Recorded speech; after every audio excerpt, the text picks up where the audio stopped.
హల్లెలూయా. బాగున్నారా? ఈరోజు దేవుడు మీ పట్ల చేయబోతున్న వాగ్దానము, కార్యము ఎంతో గొప్పదై ఉంది. చూడండి, దేవుడు మన పక్షంగా నిలిచినప్పుడు ఈ లోకములో ఏది మనకు అసాధ్యము కానే కాదు. కష్టం అనిపించదు. కారణం, దేవుని శక్తి, కృప మనకు అనుగ్రహింపబడుతూ ఉంటాయి కనుక ఏది కూడా మనకు ఇరుకుగా, ఇబ్బందిగా, కరువుగా అనిపించదు. సకల సమృద్ధితో మనం ఈ లోకములో దేవుని ఆరాధిస్తూ ముందుకు వెళతాం. ఎప్పుడు అనంటే, దేవుని వాక్యంలో మనం చూస్తున్నట్లయితే వాక్యాన్ని వినాలి, విశ్వసించాలి, నమ్మాలి.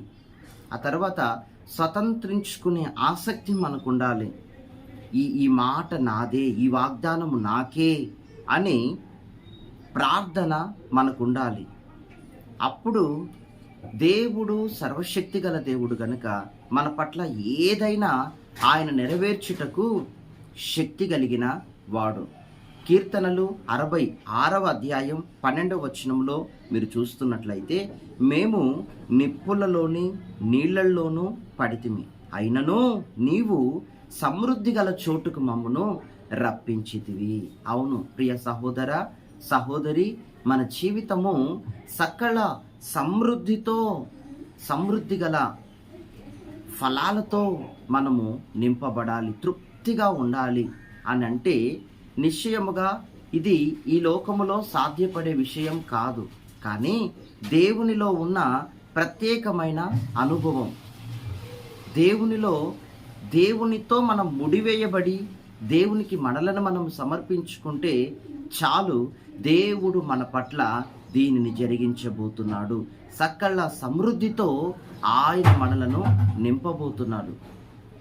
దేవుని వాక్యంలో మనం చూస్తున్నట్లయితే, నిప్పులలోనూ నీళ్ళల్లోనూ పడితిమి అంటే, ఇది నిప్పుల వంటి శోధన, అలాగే నీళ్ల వంటి శోధన. ఇవి శోధనలకు సాదృశ్యంగా ఉన్నాయి.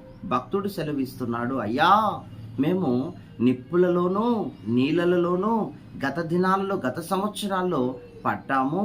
అయితే ఇప్పుడు నీ వలన సమృద్ధి గల చోటికి రప్పించబడ్డాము. ఈరోజు ఈ మాట, ఈ వాగ్దానం నీ జీవితంలో ప్రభు నెరవేరుస్తున్నాడు.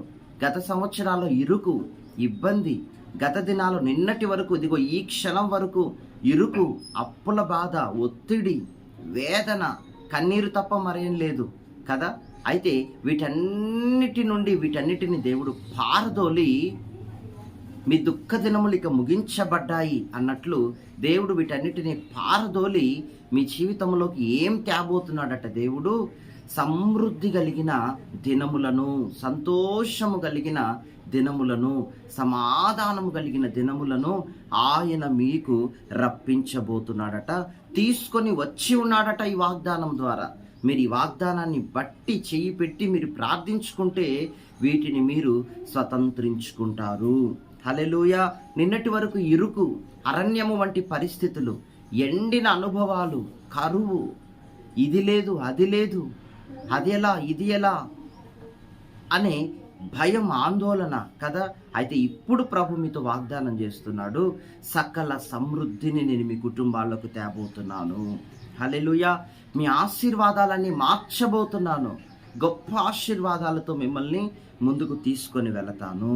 ఆశీర్వదించి మిమ్మల్ని ఆనందింప చేయటానికే నేను సిలువలో శ్రమలను దాటాను, ఎండకు ఎండాను, నేను వాడిపోయాను, శ్రమలలో, ఇరుకులలో, అవమానాలలో ఉమ్మి వేయించుకున్నాను, కొరడా దెబ్బలు తిన్నాను, మేకులతో సిలువకు దిగగొట్టబడటానికి నా చేతులను చాపాను, నా కాళ్ళను పారజాపాను. ఇన్ని దెబ్బలు, ఇన్ని కొరడా, ముండ్లు, ఇవన్నీ ఎందుకు? ఈ శ్రమ అంతా ఎందుకు అనంటే, మిమ్ములను నేను ఆనందింప చేయటానికి, ఆశీర్వదించటానికి శ్రమలలో నేను దాటాను మీ కొరకు. హల్లెలూయా.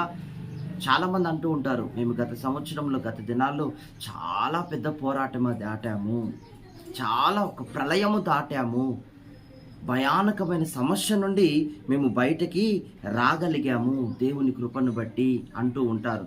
కానీ ఎందుకు? సమృద్ధి గల చోటుకు దేవుడు మిమ్మల్ని రప్పించుటకు. బైబిల్ గ్రంథంలో ఇశ్రాయేలు ప్రజల జీవితాలని, వారి మార్గాలను మనం చూస్తున్నట్లయితే మొదటగా వారు మారా అనబడే చేదు మార్గములలో, అనుభవాలలో నడిచారు. ఆ తరువాత వారు కొంత దూరం వెళ్ళిన తర్వాత ఎర్ర సముద్రము వారికి ఎదురయ్యింది. ఎర్ర సముద్రాన్ని వారు దాటగలిగారు. ఆ తరువాత ఏలీము అనేటటువంటి సమృద్ధి గల స్థలానికి వచ్చారు. ఆ స్థలము దాటి వెలుచు ఉన్నప్పుడు అప్పుడు కానాను అనే విశాలకరమైన సమృద్ధి అయిన పాలు తేనెలు నిత్యము ప్రవహించే చోటుకు వారు స్వతంత్రించుకోగలిగారు. ఆ విధంగా గత దినములలో నిన్నటి వరకు ఒకవేళ ప్రళయము వంటి సమస్యలు నీ కుటుంబంలో నేను సతమతం అవుతూ ఉండొచ్చు, ఒత్తిడి పెడుతూ ఉండొచ్చు. కానీ దేవుడు అంటున్నాడు, నేను వాటన్నిటిని తొలగించబోతున్నాను. నేను మీ మధ్యకు ఆనందాలు తేబోతున్నాను, మీ మధ్యకు సమృద్ధిని తేబోతున్నాను. వాటిని తీసుకొని నేను మీ మధ్యకు రాబోతున్నాను. అందుకే దేవుని బిడ్డలారా, వింటున్న దేవుని పిల్లలారా, మీరు వాగ్దానం కొరకు ఆసక్తి చూపండి. స్వతంత్రించుకునే శక్తిని, ఆసక్తిని, ఆలోచనను ఇవ్వమని పరిశుద్ధాత్మ దేవుని అడగండి, మోకరించండి. దేవుని సన్నిధిలో ఆకాశం తట్టు కనులెత్తి ఒక్కసారి దేవుని వైపు చూడండి. దేవుడు మిమ్ములను దాటింప చేసి మీ జీవితాన్ని సులువుగా చేయటం కొరకు, మీ మార్గాలను సులువుగా చేయటం కొరకు ఆయన ఈ మాట మీతో చెప్తున్నాడు. మీరు దాటిపోయి సమృద్ధి కలిగిన పాలు తేనెలు ప్రవహించే అటువంటి సమృద్ధికరమైన ఆ సమృద్ధిని మనము ఈ లోకములో ఈ దినము నుండి అనుభవించదము గాక. God bless you. ఆమేన్.